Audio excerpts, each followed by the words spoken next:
Hello everyone, my name is Dr. Amar. Today I'll be discussing on training, जिसको हम लोग हिंदी में प्रशिक्षण भी कहते हैं. So let's start about training. Training क्या होता है? ट्रेनिंग जिसको हम लोग हिंदी में प्रशिक्षण कहते हैं. ट्रेनिंग एक प्रोसेस है जिसमें हम लोग नए एम्प्लॉय, जो नए कर्मचारी हैं या पुराने कर्मचारी हैं, उन लोग को हम लोग एक बेसिक स्किल्स का शिक्षा देते हैं कि वो जो शिक्षा मिलता है वो अपने जॉब पर वो दोहरा सके. इसका इंग्लिश में डेफिनेशन ऐसे हो सकता है: training is a process of teaching new और current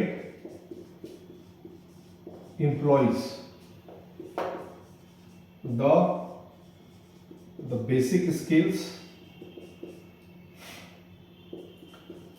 that they perform on the job.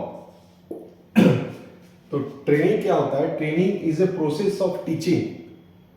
Training एक प्रोसेस है पढ़ाने का या बताने का नए या पुराने एम्प्लॉयज को, नए और या जो उसमें पहले से काम कर रहे हैं, बेसिक स्किल्स, नया नया तरीका जो अपने वो जॉब पर वो दोहरा सके या उसको रेप्लिकेट सके. तो training is a process of teaching new और current employees the basic skills that they need to perform on the job. तो ट्रेनिंग क्या होता है कि किसी एम्प्लॉयज को एक स्पेसिफिक स्किल सिखाया जाता है कि आपको ऐसे काम करना है. कोई भी जैसे कि न्यू एम्प्लॉयज़ होते हैं तो सबसे पहले उनकी ट्रेनिंग होती है, उनको बताया जाता है कि ये काम कैसे होगा और आपको कैसे करना है. विदाउट ट्रेनिंग मतलब एम्प्लॉयज़ जो हैं उनका जो पोटेंशियल है अंदर धरा का धरा रह जाएगा.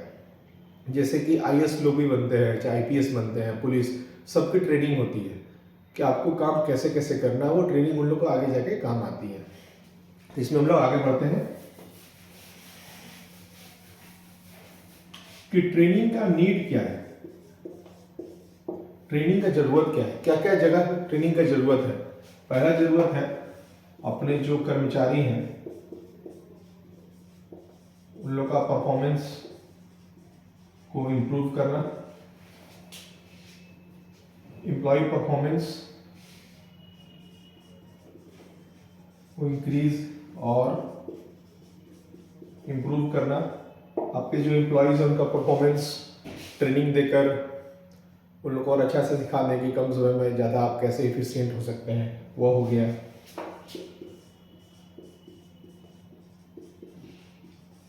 अपडेटिंग एम्प्लॉय स्किल्स, जो एम्प्लॉयज़ को आपको मान लीजिए कि स्किल था, वो पहले ट्रेनिंग ले चुके थे, उनको उनके स्किल में बढ़ोतरी करने के लिए, जैसे कि वर्जन 1 है, जैसे कि मोबाइल में भी 3G आया, 4G आया, अभी 5G आ गया, तो उन लोगों के स्किल्स को बढ़ाने के लिए ये किया जाए. तीसरा होता है उन लोगों को प्रमोशन के लिए ट्रेनिंग दिया जाए कि आप अगर प्रमोट होते हैं तो आपको किस तरह से काम करना है. पहले तो आप जो थे उसी लेवल पर थे और अब आप प्रमोट हो गए हैं तो आपको किस तरह से काम बढ़ गया. उसके बाद आता है सक्सेशन प्लानिंग.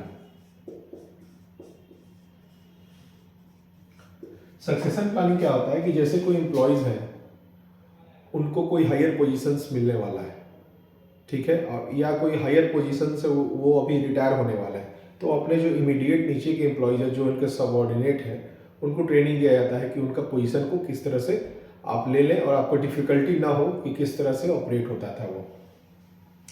प्रमोशन ये हो गया. चौथा हो गया एम्प्लॉयज़ को रिटेन करने के लिए, रिटेन एंड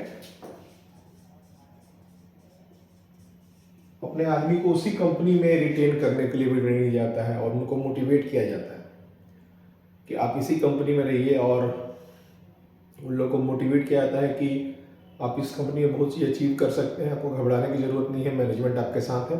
तो ये सब नीड है एम्प्लॉय परफॉर्मेंस को बढ़ाने का, अपडेटिंग एम्प्लॉय स्किल्स, प्रमोशन के लिए, सक्सेशन प्लानिंग के लिए, रिटेंशन और मोटिवेशन के लिए ट्रेनिंग की ज़रूरत पड़ती है.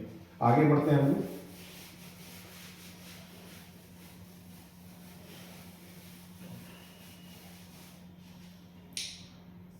क्या क्या एरियाज हैं जिसमें हम लोग ट्रेनिंग दे सकते हैं।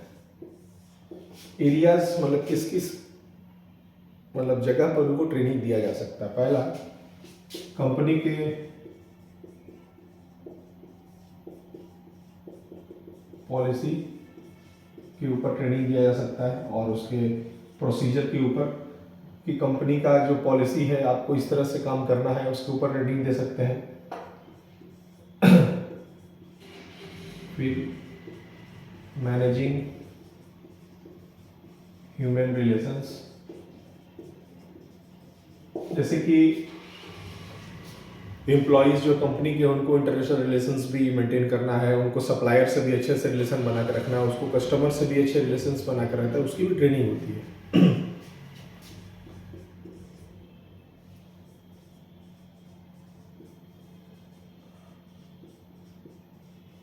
प्रॉब्लम सॉल्विंग के लिए भी उन लोग को ट्रेनिंग दिया जाता है कि ऑर्गेनाइजेशन कोई अगर प्रॉब्लम पड़ गया है तो उन लोग को अलग अलग सिचुएशंस दिए जाते हैं कि ये प्रॉब्लम आता है तो आप क्या करिएगा।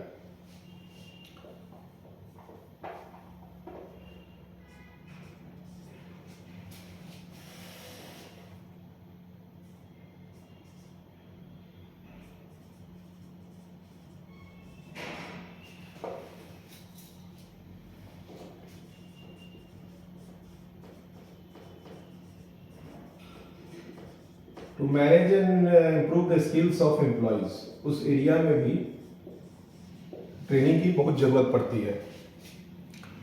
और लास्ट हो गया आपका मैनेजरियल एंड सुपरवाइजरी ट्रेनिंग।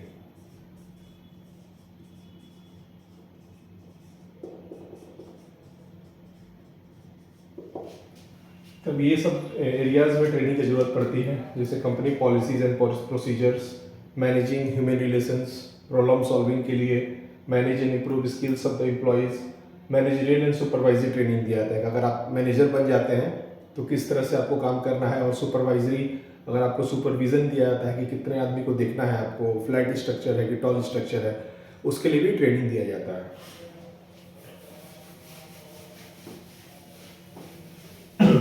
आगे बढ़ते हैं हम लोग कि ट्रेनिंग कितने प्रकार की होती है।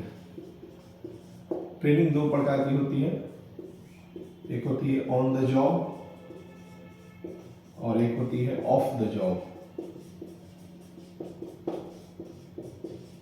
ऑन द जॉब जो होता है ट्रेनिंग, ये एक्चुअल जो आपका वर्क स्टेशन है जहां पर आप काम करते हैं वहीं पर ट्रेनिंग मिलता है और इसमें रिटेक का ऑप्शन नहीं आता है। इसमें आपको परफॉर्म करना है और इमीडिएट रिजल्ट मिलता है।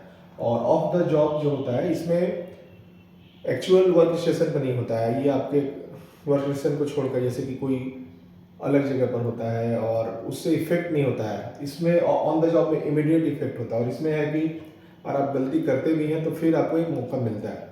और ऑन द जॉब में होता है कि एक्चुअल साइट पर होता है, तो ऑन द जॉब जो होता है इससे काफ़ी आपको एक्सपीरियंस भी मिलता है। और ऑफ द जॉब है जो आपको गलती दोहरा सकते हैं, फिर कर सकते हैं, फिर आप उसको इम्प्रूव कर सकते हैं। तो इन ये आज का क्लास में मैं यहीं पर इसको अभी रुकना चाहूँगा और मैं नेक्स्ट क्लास में डिटेल रूप में on the job end of the job training के बारे में बताऊँगा और इवैल्यूएशन ऑफ ट्रेनिंग के बारे में बताऊँगा। Thank you.